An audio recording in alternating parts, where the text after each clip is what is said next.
Hebreos capítulo 4, versículos 14 a el capítulo 5, versículo 10.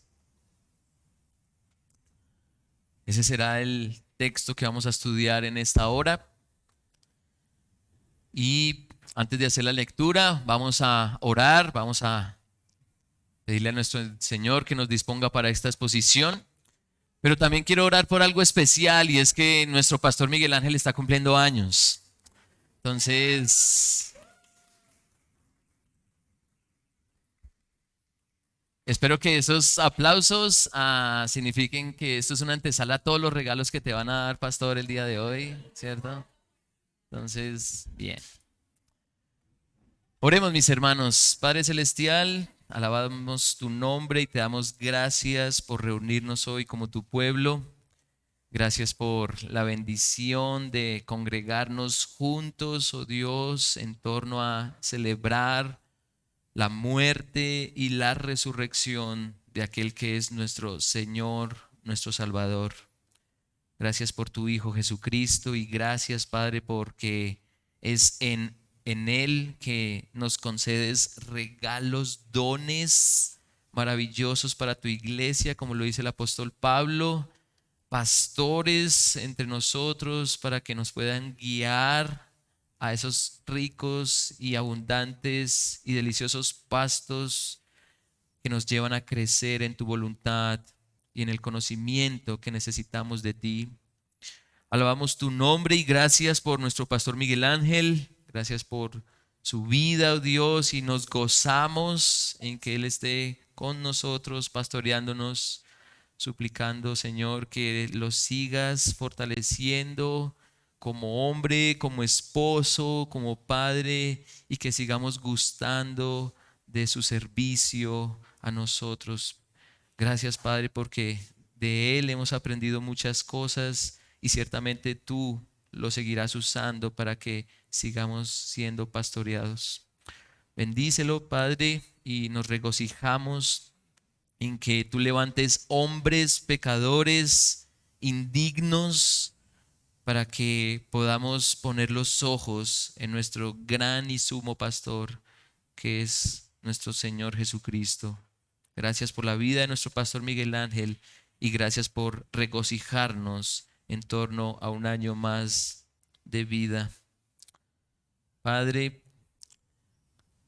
confesamos también que nuestro Señor Jesucristo tenía razón. El espíritu a la verdad está dispuesto, pero la carne es débil. En este momento requerimos disponer de nuestra mente, nuestro corazón, nuestra alma, nuestro cuerpo. Ayúdanos, por favor. Esta mañana, como todas las mañanas, despertamos necesitados de tu consejo, de tu sabiduría. Pero en este momento estamos reunidos como tu pueblo a escuchar juntos el mensaje de tu palabra. ¿Cuál será el efecto de esta predicación? Te suplico, Padre, que el fruto de este sermón sea para crecimiento de nosotros, tus hijos, y salvación para quienes no creen en tu evangelio. Padre, por favor, glorifica a tu Hijo, quien es nuestro Señor y Salvador. Amén. Hebreos capítulo 4, versículos 14 al 5:10. Esto es lo que dicen las Sagradas Escrituras. Teniendo pues un gran sumo sacerdote que trascendió los cielos, Jesús el Hijo de Dios, retengamos nuestra fe. Porque no tenemos un sumo sacerdote que no pueda compadecerse de nuestras flaquezas, sino uno que ha sido tentado en todo como nosotros, pero sin pecado. Por tanto, acerquémonos con confianza al trono de la gracia para que recibamos misericordia y hallemos gracia para la ayuda oportuna. Porque todo sumo sacerdote tomado entre los hombres es constituido a favor de los hombres en las cosas que a Dios se refieren, para presentar ofrendas y sacrificios por los pecados. y puede obrar con benignidad para con los ignorantes y extraviados, puesto que él mismo está sujeto a flaquezas. Y por esa causa está obligado a ofrecer sacrificios por los pecados, tanto por sí mismo como por el pueblo. Y nadie toma este honor para sí mismo, sino que lo recibe cuando es llamado por Dios, así como lo fue Aarón. De la misma manera, Cristo no se glorificó a sí mismo para hacerse sumo sacerdote, sino que lo glorificó el que le dijo: Hijo mío eres tú, yo te he engendrado hoy. Como también dice en otro pasaje: tú eres sacerdote para siempre, según el orden de Melquisedec. Cristo, en los días de su carne, habiendo ofrecido oraciones y súplicas con gran clamor y lágrimas al que podría librarle de la muerte, fue oído a causa de su temor reverente. Y aunque era hijo, aprendió obediencia por lo que padeció. Y habiendo sido hecho perfecto, vino a ser fuente de eterna salvación para todos los que le obedecen, siendo constituido por Dios sumo sacerdote según el orden de Melquisedec. El Señor bendiga su palabra.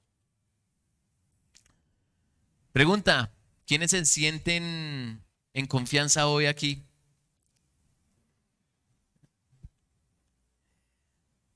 ¿Sí están? ¿Se sienten en confianza? Bueno, ciertamente quienes llevamos más tiempo en la iglesia tenemos tal interacción y cercanía que la confianza es mayor. Quienes vienen por primera vez, que creo que ya los identificamos, quienes vienen por primera vez o hace poco se congregan con nosotros, todavía no han adquirido esa confianza para como acercarse a otros o como para preguntar cosas a los pastores o como para tener actitudes que manifiesten mayor amistad o compañerismo. Pregunta: ¿qué nos lleva a tener mayor o menor confianza en alguien o en algo?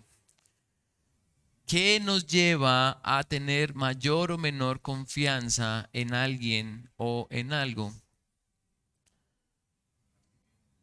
Bueno, quizá la posición social, o económica. Entonces, quienes tienen dinero se entienden muy bien entre sí, o quizá la posición profesional o intelectual, la experiencia, la cercanía, o quizá el tiempo, el vínculo, cosas en común o no, en fin. Hay un sinnúmero de variables que nos permiten tener cierto nivel de confianza con o hacia otras personas o grupo de personas. Y cuando la confianza es mayor, entonces hay más libertades, hay más tranquilidad, menos limitaciones en nuestra interacción con otros. Hay una mayor sensación de seguridad cuando pensamos, decimos o actuamos. Cuando somos invitados a la casa de alguien y deseamos entrar a alguna parte de la casa o a conocer algo de la casa, si entre los invitados y los anfitriones hay gran confianza, ¿cuál es la expresión? Con confianza, ¿cierto? O solo la digo yo. No, ¿cierto? Con confianza. ¿Puedo ver la cocina? Claro, con confianza. No te preocupes, adelante. Y si no hay la suficiente confianza, ni nos atreveríamos a preguntar si podemos pasar a ver la cocina, o lo pedimos más por protocolo que por confianza. ¿Podríamos llegar a tener tal confianza con Dios que percibiríamos una sensación de tranquilidad al interactuar con Él? Podríamos llegar a tener tal confianza con Dios que percibimos una sensación de seguridad al interactuar con Él. ¿Quiénes de nosotros podemos decir que tenemos tal confianza con Dios que sentimos tranquilidad y libertad de compartir con Él lo que sea?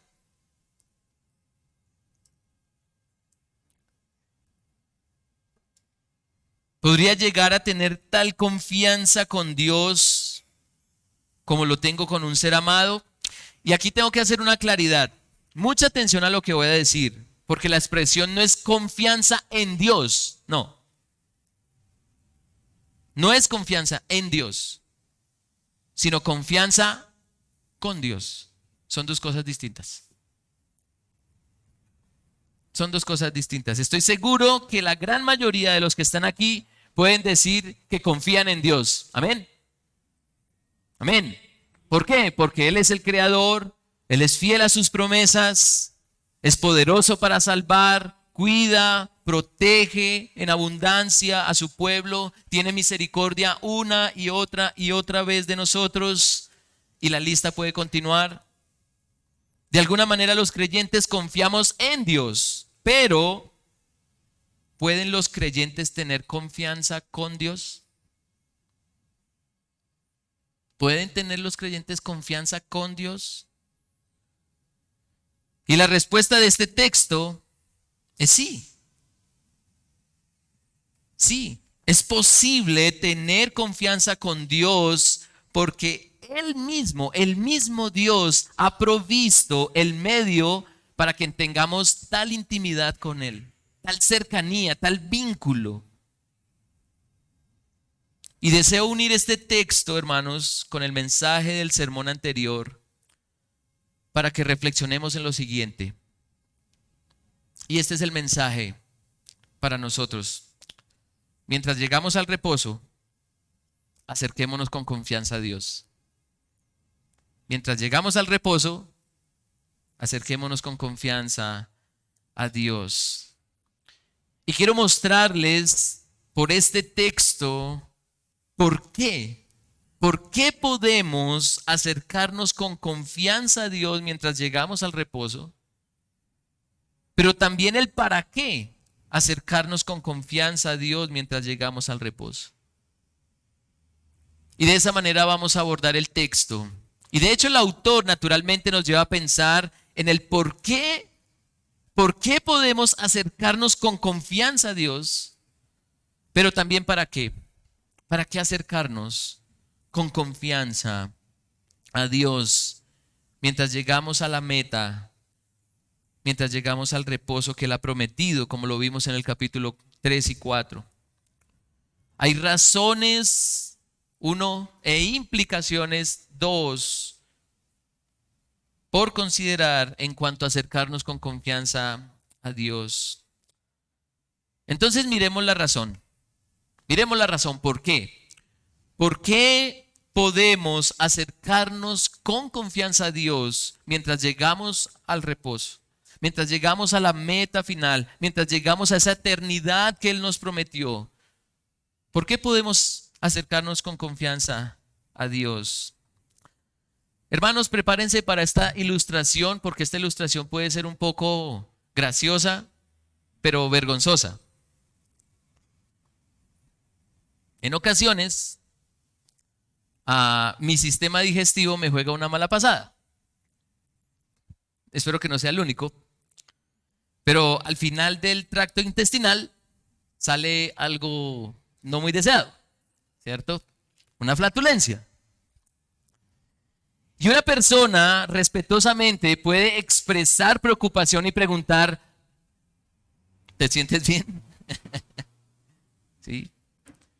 Pero una persona como Ana Victoria, como mi hija, expresa lo siguiente y afirma, ¿sí? No pregunta, afirma, ¿sí? Papi, estás gaseoso.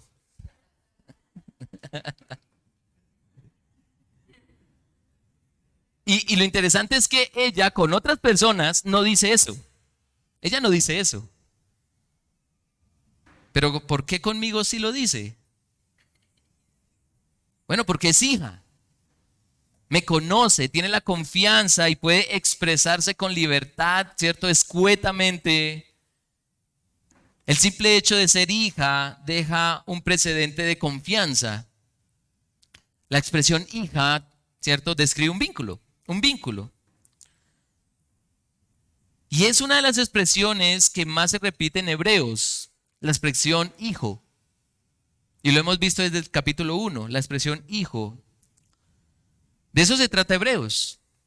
Se trata del Hijo de Dios. El autor quiere comunicar algo acerca del Hijo de Dios. De hecho, comunica mucho acerca del Hijo de Dios. Y este texto que hemos leído expresa algo nuevo del Hijo. Expresa algo nuevo. Versículo 14. Teniendo pues un gran sumo sacerdote que trascendió los cielos, Jesús, el Hijo de Dios, retengamos nuestra fe, porque no tenemos un sumo sacerdote que no pueda compadecerse de nuestras flaquezas, sino uno que ha sido tentado en todo como nosotros, pero sin pecado. Este Hijo, que como lo hemos visto y lo vamos a ver, expresa la idea de rey. Por eso leímos el Salmo 2. Cuando Dios le dice, mi hijo eres tú. Y hay toda una expresión, ¿cierto?, de reinado allí, porque está hablando del hijo como rey. Entonces, cada vez que veamos la palabra hijo en Hebreos, debemos pensar en el rey, en el rey. Está hablando de que Cristo es el rey. Pero siguiendo la lógica de los versículos 14 y 15, el hijo también es ¿qué?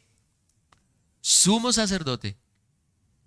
Sumo sacerdote. ¿Y qué entendemos por un sumo sacerdote? ¿Qué entendemos?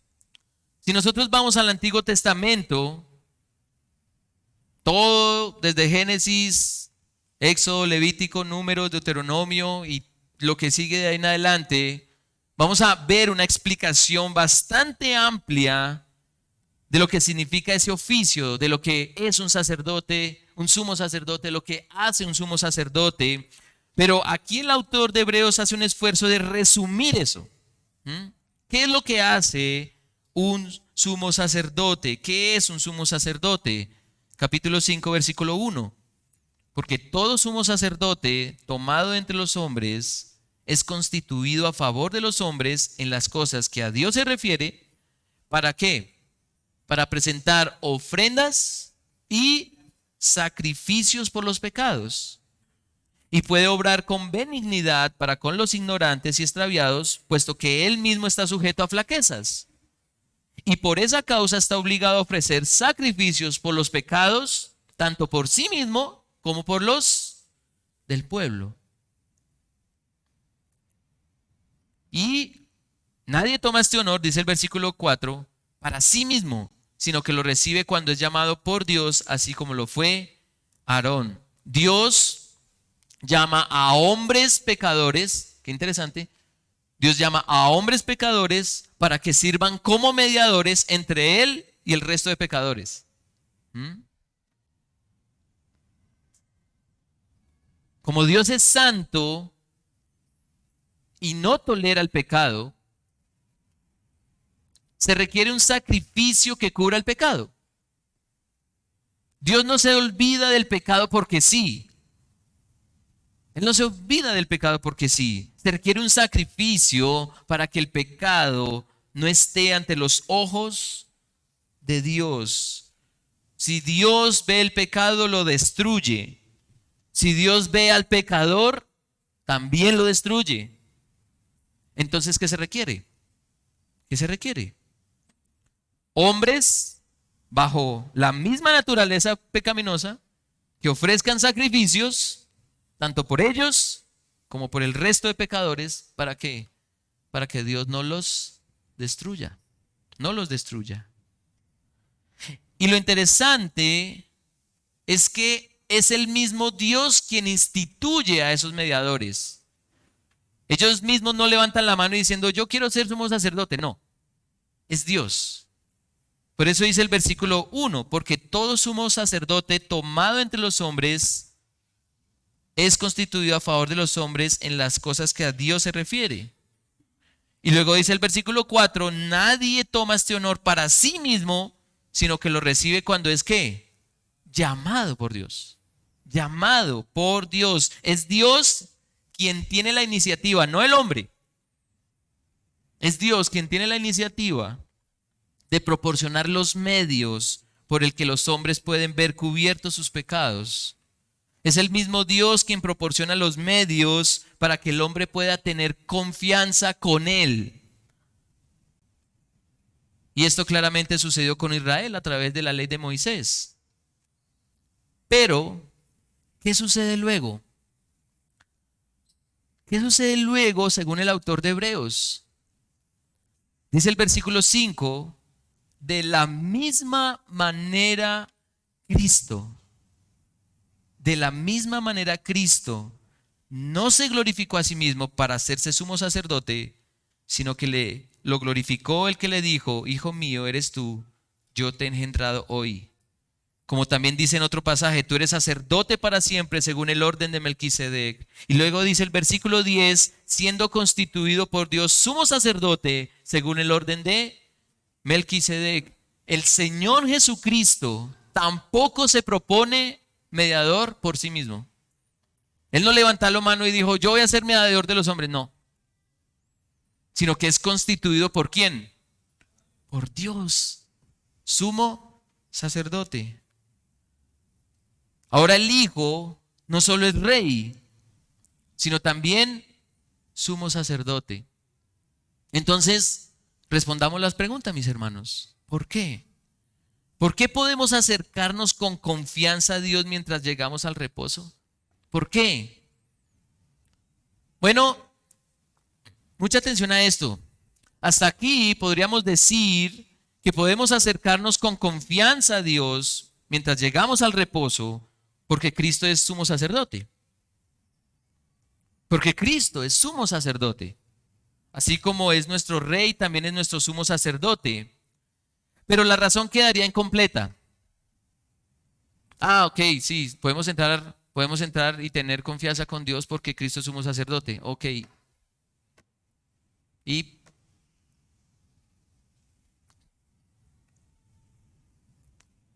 hermanos, necesitamos entender mejor qué hizo Cristo como sumo sacerdote. Necesitamos entender qué hizo Cristo como sumo sacerdote. Y entonces, ¿qué hace un sumo sacerdote según la ley de Moisés? ¿Qué hace? Vemos en los versículos 1 al 3, ¿cierto? Se presenta ante Dios, ofrece sacrificios para sí mismo, ofrece sacrificios para el pueblo, ¿cierto? Para que esos pecados sean cubiertos, sean perdonados, ¿cierto? Ahora, ¿qué hizo Jesús? ¿Qué hizo Jesús? Versículo 7. Cristo, en los días de su carne, habiendo ofrecido oraciones y súplicas con gran clamor y lágrimas al que podía librarle de la muerte, fue oído a causa de su temor reverente. Y aunque era hijo, aprendió obediencia por lo que padeció. Y habiendo sido hecho perfecto, vino a ser fuente de eterna salvación para todos los que le obedecen. Entonces, espero que estén conectados. ¿Están conmigo? El autor de Hebreos hace una comparación, ¿sí? Él dice, los sumos sacerdotes presentan sacrificios, ¿cierto? Para sí mismo, para el pueblo, esa es su función, esa es la mediación que hacen allí. Pero también presenta a Cristo como mediador, como sumo sacerdote. Y la pregunta aquí es, ¿por qué Cristo es mejor mediador? ¿Por qué la mediación de Cristo es mejor? ¿Por qué?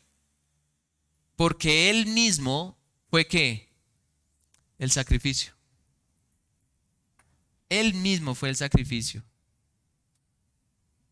Y en ese sentido, Y es bastante complejo este texto, hermanos. En ese sentido, Cristo aprendió obediencia porque Él mismo fue el sacrificio por los pecados.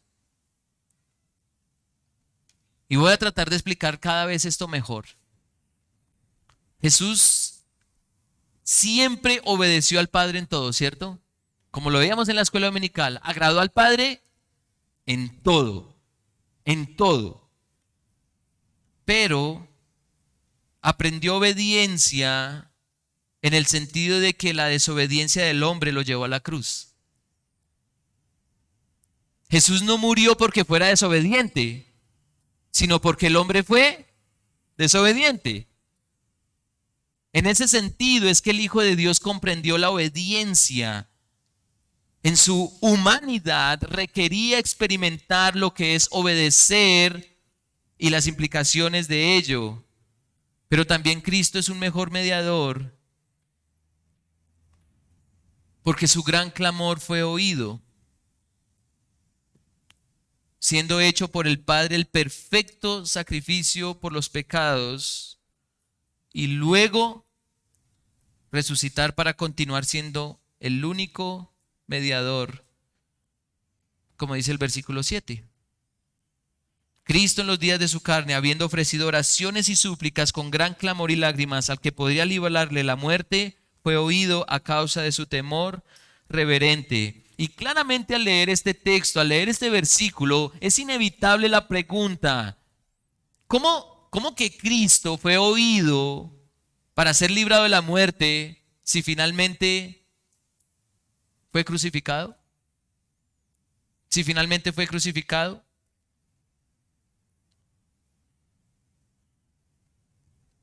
La respuesta es, mis hermanos, que nuestro Señor Jesucristo fue oído para que Él, como Hijo, fuera sacrificado por los pecados y luego fuera resucitado para que fuera sumo sacerdote. Y de ahí la conclusión de los versículos 9 y 10. Lo que hizo Cristo como sumo sacerdote llevó a algo, condujo a algo.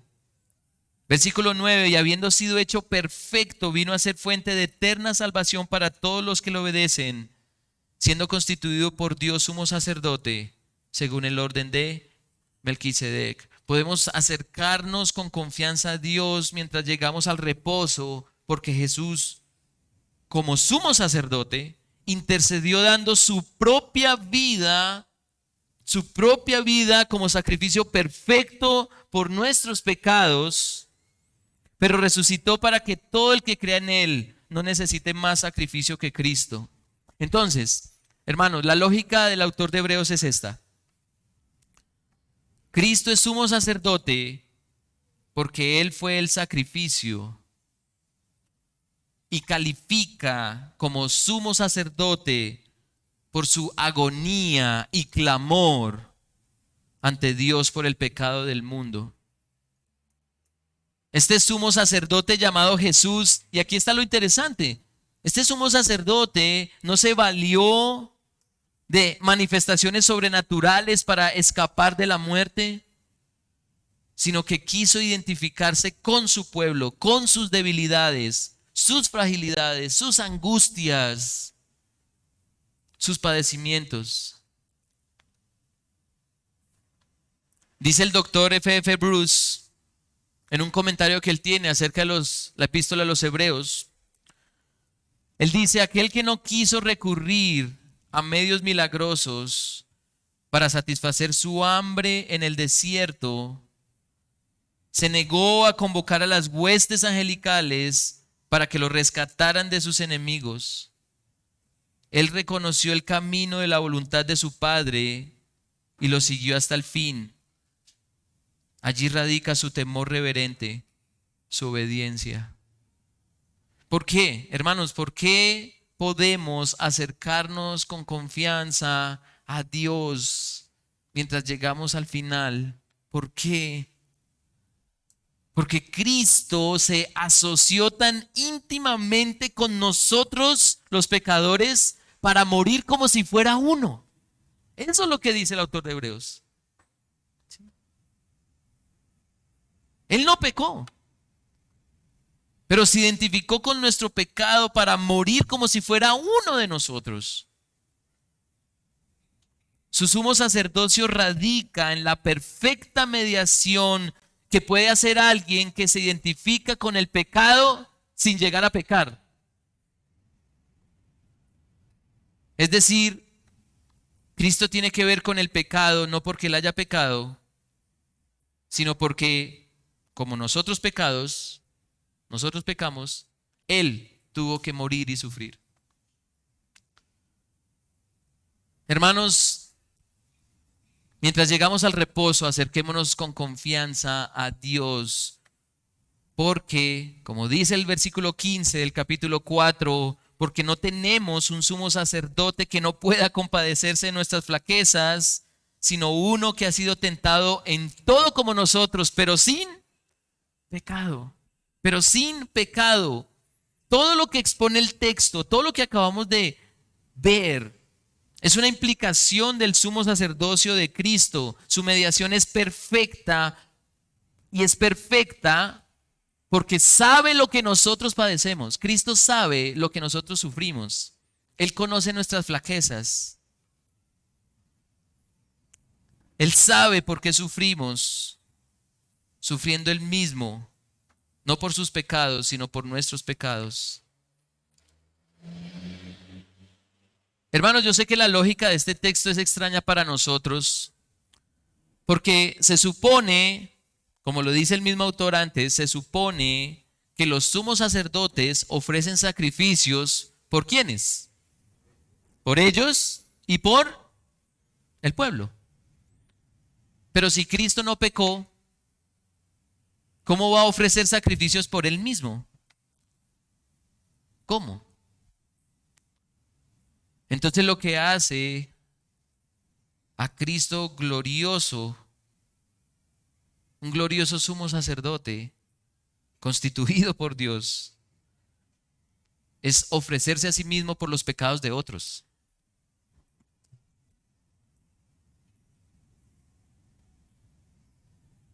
Él sufre, padece, llora y clama para que su sacrificio sea efectivo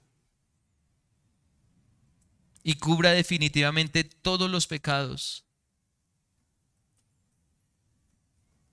Cristo ora para que Él mismo sea un sacrificio definitivo. No se necesiten más sacrificios.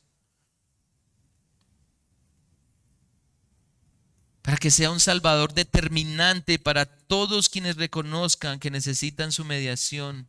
Mientras llegamos al reposo, podemos tener confianza con Dios porque el único y supremo mediador lo hizo posible.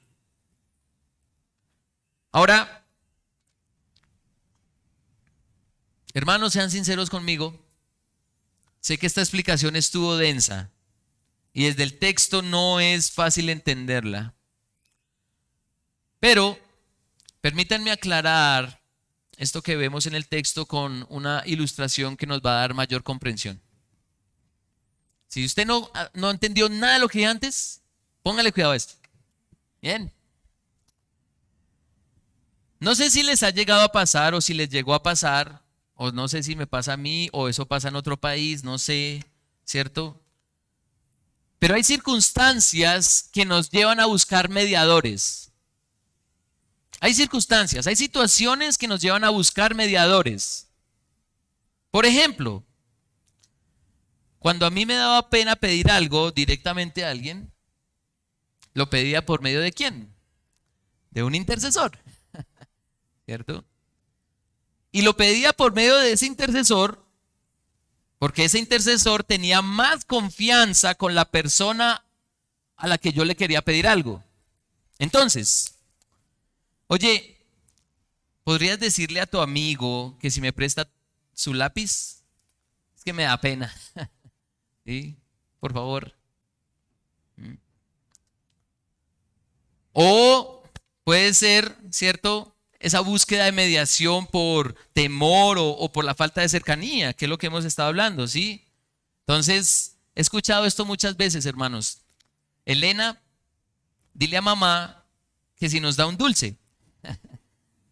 Sí, es que me da cosa pedírselo. ¿Mm? Oye, Caro, mi esposa se llama Carolina, ¿puedes decirle al pastor que si me presta su libro? Es que no sé cómo decírselo. ¿Mm? En cada caso, esa persona que funciona como intercesor tiene mayor confianza con la persona final porque ya hubo un trabajo previo de confianza. ¿Sí?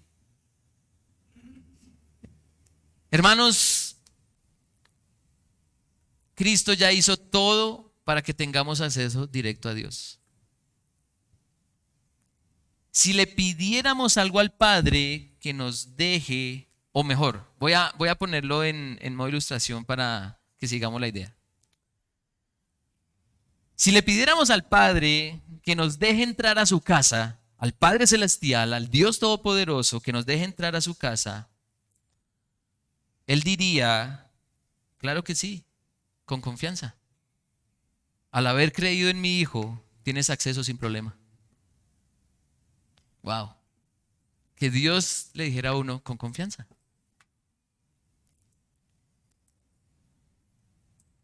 Mientras llegamos al reposo, acerquémonos con confianza a Dios, porque Jesús se puso en nuestros zapatos y sufrió lo que tenía que sufrir por nuestros pecados, de manera que fueran quitados para que pudiéramos acceder con tranquilidad y libertad, sin vergüenza, sin temor,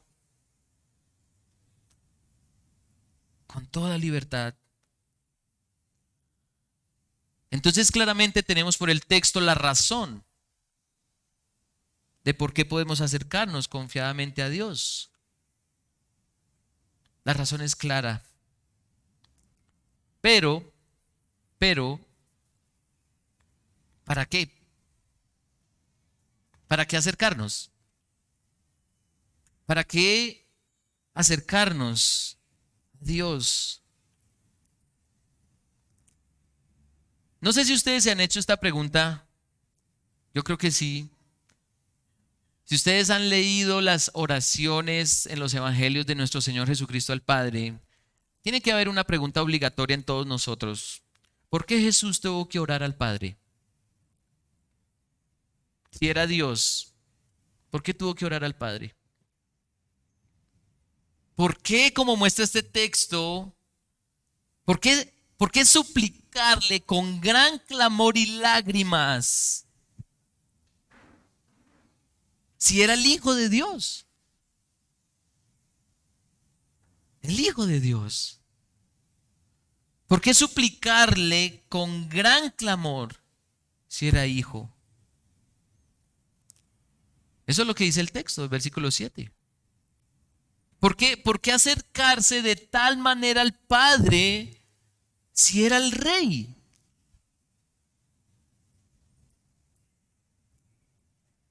El verso 15 nos acerca a la respuesta. Porque no tenemos un sumo sacerdote que no pueda compadecerse de nuestras flaquezas, sino uno que ha sido ¿qué? Tentado en todo, como nosotros, pero sin pecado. Hermanos, amigos, existe una falsa dicotomía que concluye que Cristo no podía pecar porque era Dios. Muchos sacan esa conclusión, es que Cristo no podía pecar porque era Dios. Pero lo que afirma la Biblia es que Jesús no fue tentado como Dios, fue tentado como hombre, como ser humano, porque era 100% hombre. Y las tentaciones de Cristo, estoy completamente seguro, no fueron solo las registradas en Mateo 4, cuando el Espíritu lo llevó al desierto y fue tentado por Satanás. ¿Qué dice el texto? ¿Qué dice el versículo 15? Sino uno que ha sido tentado ¿en qué? En todo, como nosotros. O como lo dice antes en Hebreos capítulo 2, versículo 18. Pues por cuanto él mismo fue tentado en el sufrimiento, es poderoso para socorrer a los que son tentados.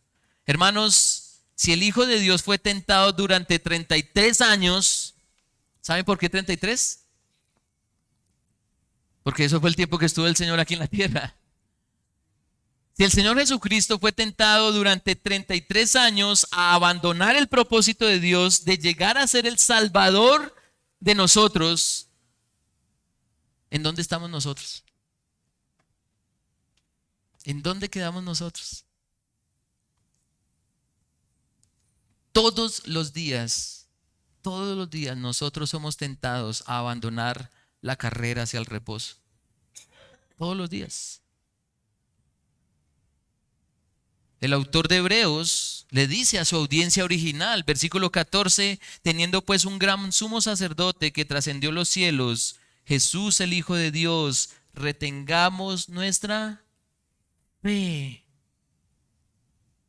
Ante la presión de la persecución, y eso lo podemos ver en el ambiente de todo el libro de Hebreos, ante la presión de la persecución y la muerte por causa de seguir a Cristo, ante la tentación de volverse a la falsa seguridad del judaísmo, porque eran a los cristianos, no a los judíos, sino a los cristianos a quienes estaban hostigando, ante la seducción de la comodidad y la tranquilidad sin ningún tipo de sacrificio o esfuerzo.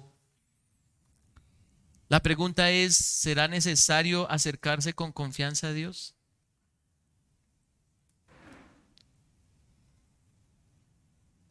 Hermanos, mientras llegamos al reposo, así como el Hijo de Dios llegó,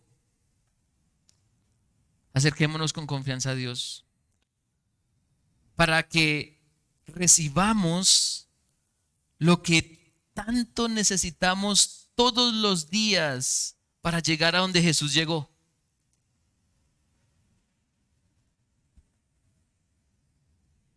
Versículo 16, por tanto acerquémonos con confianza al trono de la gracia para que recibamos misericordia y hallemos gracia para la ayuda oportuna. Hermanos, es así de sencillo. Si no fuéramos tentados, ese es el escenario hipotético, ¿cierto? Si no fuéramos tentados, no necesitamos tener confianza con nuestro Dios. Podemos manejarlo nosotros sin necesidad de Él. Lo podemos manejar sin problema. Pero es que la realidad bíblica y de nuestras vidas es que la tentación es un bombardeo masivo a nuestra mente, a nuestro corazón, a nuestra alma, a nuestro cuerpo, a todo nuestro ser. Es un bombardeo masivo. ¿Para qué? Para no llegar al reposo que prometió Dios. Cuando enfermamos, somos tentados a abandonar la carrera porque pareciera que Dios nos hubiera abandonado a nuestro deterioro físico. Cuando los problemas vienen al hogar, somos tentados a terminar el pacto de Dios porque nuestra felicidad no puede arriesgarse porque alguien que no me ama, ¿cierto?, no me deja vivir. Cuando vemos a los hijos crecer y ser abrazados por la rebeldía de sus corazones, somos tentados a ensimismarnos por el fracaso paternal y dejamos que otros se encarguen, pues creemos que pueden hacerlo mejor. Cuando vemos gobiernos fracasando en su labor, somos tentados a buscar otros gobiernos que sí lo hagan bien para vivir mejor.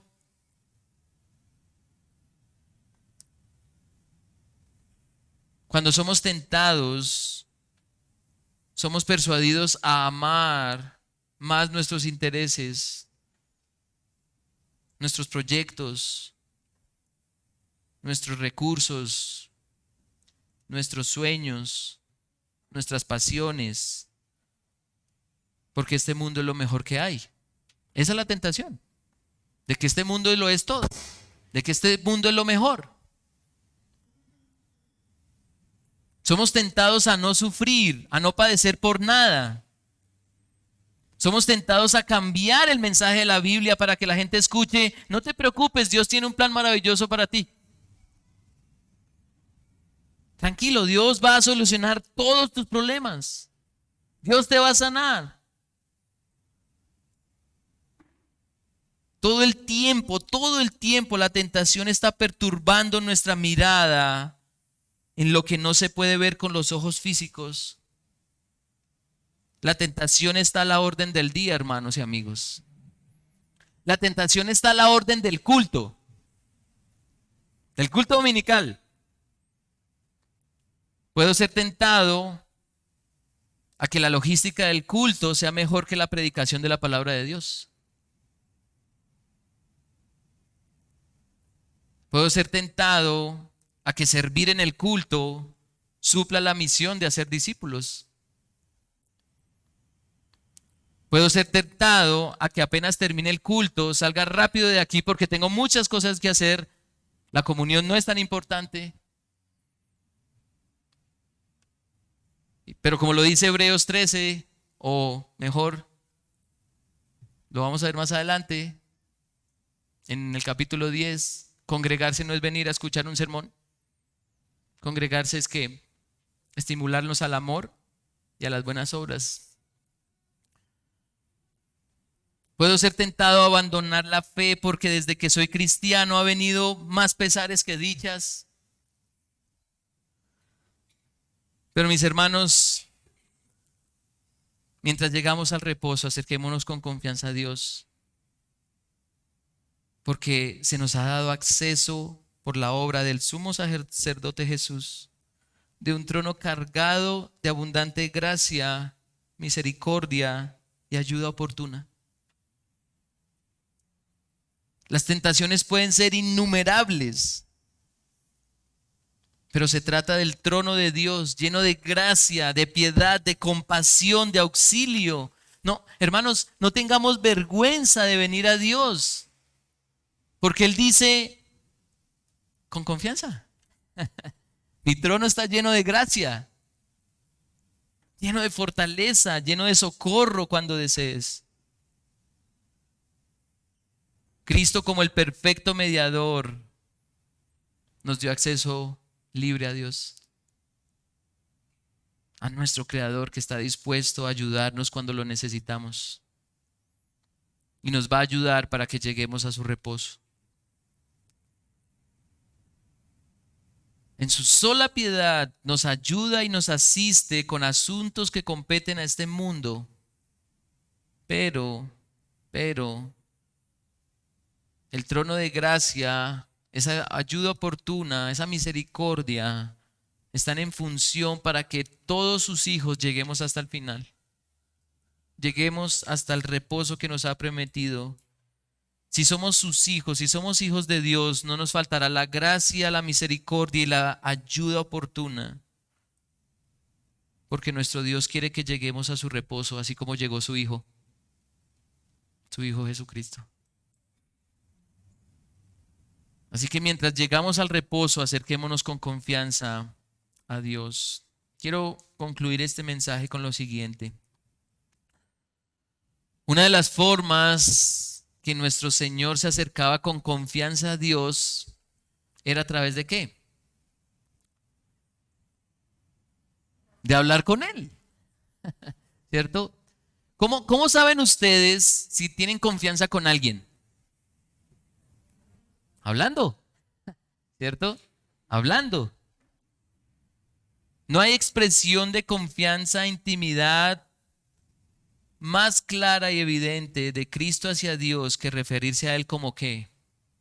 Padre, Padre. Era tal la confianza del Señor con Dios que era completamente sincero con Él. Cristo fue completamente sincero con su Padre. Mateo 26, versículo 39, Padre, si quieres, pasa de mí esta copa, pero que no se haga lo que yo quiero, sino como tú quieras. Era tal la confianza que Muy seguramente esas palabras que vemos registradas en Mateo 26 no fueron únicamente en Getsemaní, sino que se las decía al Padre ante toda tentación, ante toda tentación. Así que la conclusión, hermanos, es que lo que oramos muestra qué tanta confianza tenemos con Dios. ¿Qué tanta confianza? A veces somos tan formales con Dios, sin dejar de ser reverentes, pero a veces somos tan formales que vemos a Dios allá, lejos, ¿cierto? Allá, en su trono. Pero como lo dice el profeta Isaías, Dios habita en lo alto y en lo sublime, y Él está sobre todas las cosas, pero también habita ¿con quién? Con el espíritu contrito y humillado.